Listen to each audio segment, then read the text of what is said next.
کہ ایک دن ایسا آنے والا ہے کہ جب امام عالی مقام کو اسی امت کی چند افراد بے نبی کے ساتھ شہید کر لیں گے۔ اسی لیے حضور صلی اللہ علیہ وسلم نے امام عالی مقام کی تخصیص کرتے ہوئے فرمایا کہ حسین مجھ سے ہے، میں حسین سے ہوں۔ اور حضور کے یہ فرمانے کا مطلب یہ تھا کہ محبت کرنے میں حسین میں اور مجھ میں کوئی فرق نہ کرنا۔ جس طرح مجھ سے محبت کرنا ضروری ہے ویسے ہی حسین سے محبت کرنا ضروری ہے۔ جس طرح حسین سے محبت کرنا ضروری ہے اسی طرح مجھ سے محبت کرنا ضروری ہے۔ مجھ میں اور حسین سے محبت کرنے میں فرق نہ کرنا۔ یہ بات ارشاد فرما کر حضور صلی اللہ علیہ وسلم نے یہ پیغام دیا اور اس کے بعد محبت حسین کی مزید تاکید کی، یہ کہہ کر ارشاد فرما دی کہ احب اللہ من احب حسین، کہ اللہ رب العزت اس شخص سے محبت کرے جو شخص امام عالی مقام سے محبت کرے۔ لیکن اس ذات بابرکت کو شہید کر دیا گیا جس کے بارے میں حضور صلی اللہ علیہ وسلم نے ارشاد فرمایا تھا الحسن والحسین سیدا شباب اہل الجنہ، رواہ الترمذی، کہ حسن اور حسین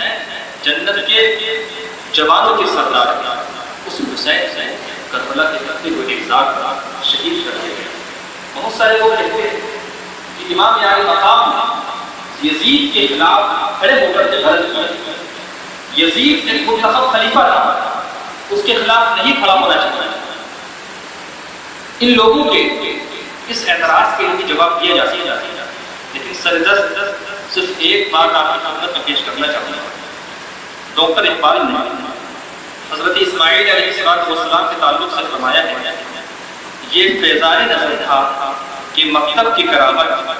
سکھائے اسماعیل کو کس نے آداب نازل۔ اس شعر میں ڈاکٹر اقبال کہنا یہ چاہیے کہ یہ حضرت ابراہیم علیہ السلام کا فیضان نظر تھا کہ جب انہوں نے حضرت اسماعیل علیہ السلام سے فرمایا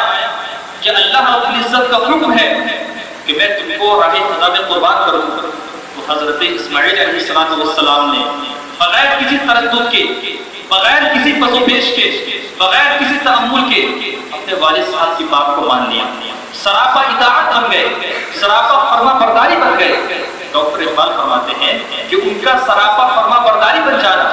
ان کا سراپا اطاعت بن جانا، یہ حضرت ابراہیم علیہ السلام کی تربیت اور ان کی نظر کے اتزان کا نتیجہ تھا۔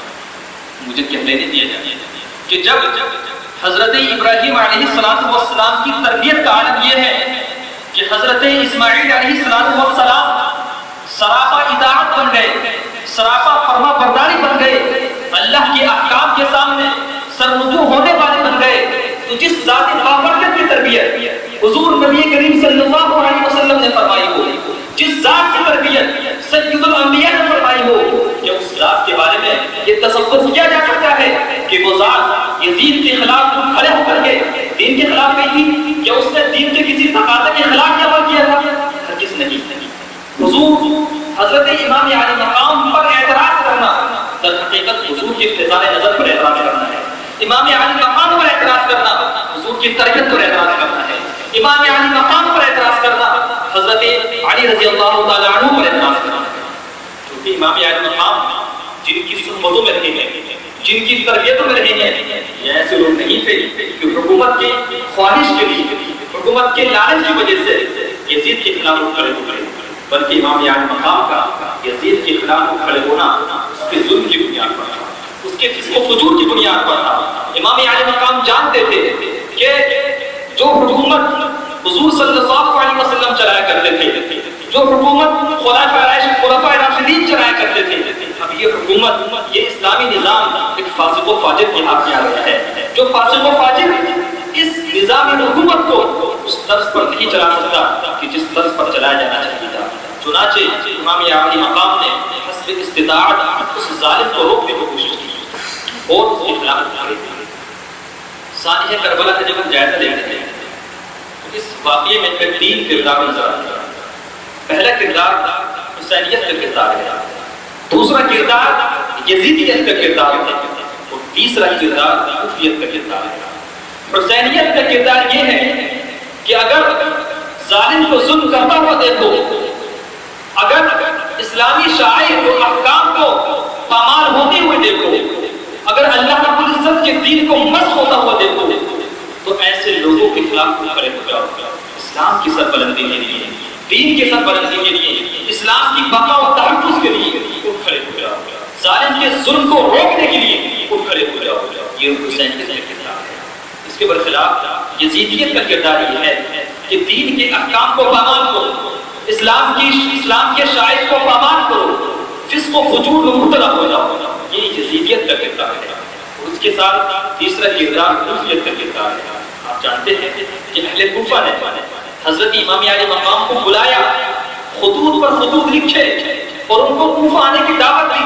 لیکن جب امام علی مقام کوفہ کے نزدیک پہنچ گئے تو یہی لوگ جو کہ اب تک امام علی مقام کو بلا رہے تھے، یہی لوگ جو کہ امام علی مقام کے پاس خطوط بھیج رہے تھے، یہی لوگ امام علی مقام کے ساتھ بے وفائی پر وعدہ خلافی پر اتر آتا ہے۔ تو یہاں سے ہمیں تیسرا کردار سمجھ میں آتا ہے جو کوفیت کا کردار ہے، اور کوفیت کا کردار نام ہے وعدہ کر لینے کے بعد وعدہ خلافی کرنے کا۔ کوفیت کردار ہے باطل کو مضبوط دیکھ کر اور حق کو کمزور دیکھ کر باطل کے خلاف چلے جانے کا۔ ان تینوں کرداروں کو سامنے رکھتے ہوئے ہم کو چاہیے کہ ہم حسینیت کے کردار اپنے اندر پیدا کریں، اپنے اندر پیدا کریں، اور یزیدیت اور کوفیت کے کردار کو اپنے اندر سے نکالنے کی کوشش کریں۔ اقول قولی ھذا واستغفر اللہ لی ولکم ولسائر